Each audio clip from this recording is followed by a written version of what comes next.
একদিকে জন্মদাত্রী মা, অন্যদিকে ভালোবাসার স্ত্রী। এই টানাপোড়েনে অনন্যা একসময় শাশুড়িকে মনে মনে তীব্র ঘৃণা করতে শুরু করলো। সেই শাশুড়ির মুখে দেখাও বন্ধ করে দিল। খাবার টেবিলে রেহেনা বেগম বসলে অনন্যা উঠে যেত। পরিস্থিতি এমন হলো যে অনন্যা রনিকে স্পষ্ট জানিয়ে দিল, আমি এই যৌথ পরিবারে আর থাকবো না, আমরা আলাদা বাসা নেব। বাড়ি ছাড়ার সব প্রস্তুতি যখন প্রায় চূড়ান্ত, ঠিক তখনই একদিন দুপুরে এক ভয়াবহ অঘটন ঘটল। সেদিন বাড়িতে অনন্যা আর রেহেনা বেগম ছাড়া কেউ ছিল না। বাকিরা সবাই এক আত্মীয়র বিয়ের অনুষ্ঠানে ঢাকার বাইরে গিয়েছে। অনন্যা নিজের ঘরে অফিসের কাজ করছিল। এমন সময় হঠাৎ নিচে বিকট একটা শব্দ এলো, আর সেই সাথে রেহেনা বেগমের গোংরানির আওয়াজও পাওয়া গেল। অনন্যা ল্যাপটপ ফেলে দ্রুত নিচে ছুটে গেল। গিয়ে দেখলো বাথরুমে ভেজা মেঝেতে পা পিছলে পড়ে গেছেন রেহেনা বেগম। তার মাথা ফেটে রক্ত বের হচ্ছে এবং তিনি ব্যথার ছটফট করছেন। মুহূর্তের মধ্যে অনন্যার ভেতরে সব রাগ আর ক্ষোভ উধাও হয়ে গেল।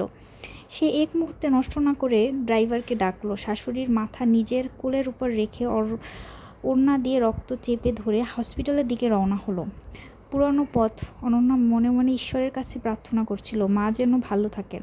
হসপিটালে নেওয়ার পর ডাক্তার বললেন, সঠিক সময় নিয়ে এসেছেন, রক্তক্ষরণ বেশি হলে স্ট্রোক করার ঝুঁকি ছিল।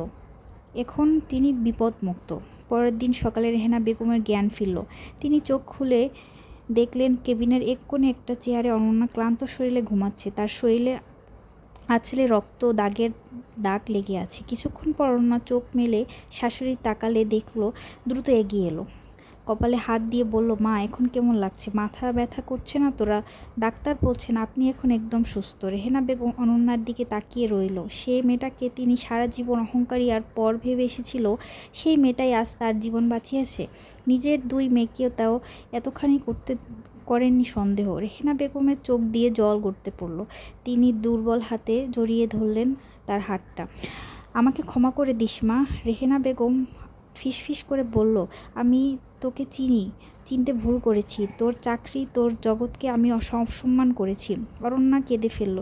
সে শাশুড়ির বুকে মাথা রেখে বলল, না মা, ভুল আমারও ছিল। আমি আপনার শাসনের পিছনের স্নেহটা বুঝতে পারিনি। আমাকে শুধু জেদি ভেবে দূরে সরিয়ে রেখেছেন। এক সপ্তাহে রেহেনা বেগম যখন সুস্থ চৌধুরী ভিলায় ফিরে এলো, তখন বাড়ির পরিবেশ পুরো বদলে গেছে।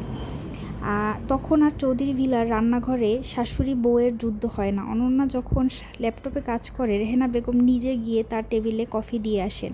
আর অনন্যাকে তার শত ব্যস্ততার মাঝেও শাশুড়ির ওষুধ আর বিকেলের চায়ের সময়টুকু ঠিক মনে রাখে। যৌথ পরিবারের বাকি সদস্যরা অবাক হয়ে দেখে যে বউ আর শাশুড়ি একে অপরকে দেখতে পারতো না, আজ তারাই একে অপরের সবচেয়ে বড় পরিপূরক হয়ে উঠেছে। আজ তারাই একে অপরের সবচেয়ে বড় ভরসা জায়গা উঠেছে। এরকম সুন্দর সুন্দর গল্প যদি শুনতে চান, অবশ্যই আমার মৃদু স্টোরি পেজে লাইক কমেন্ট করবেন। আর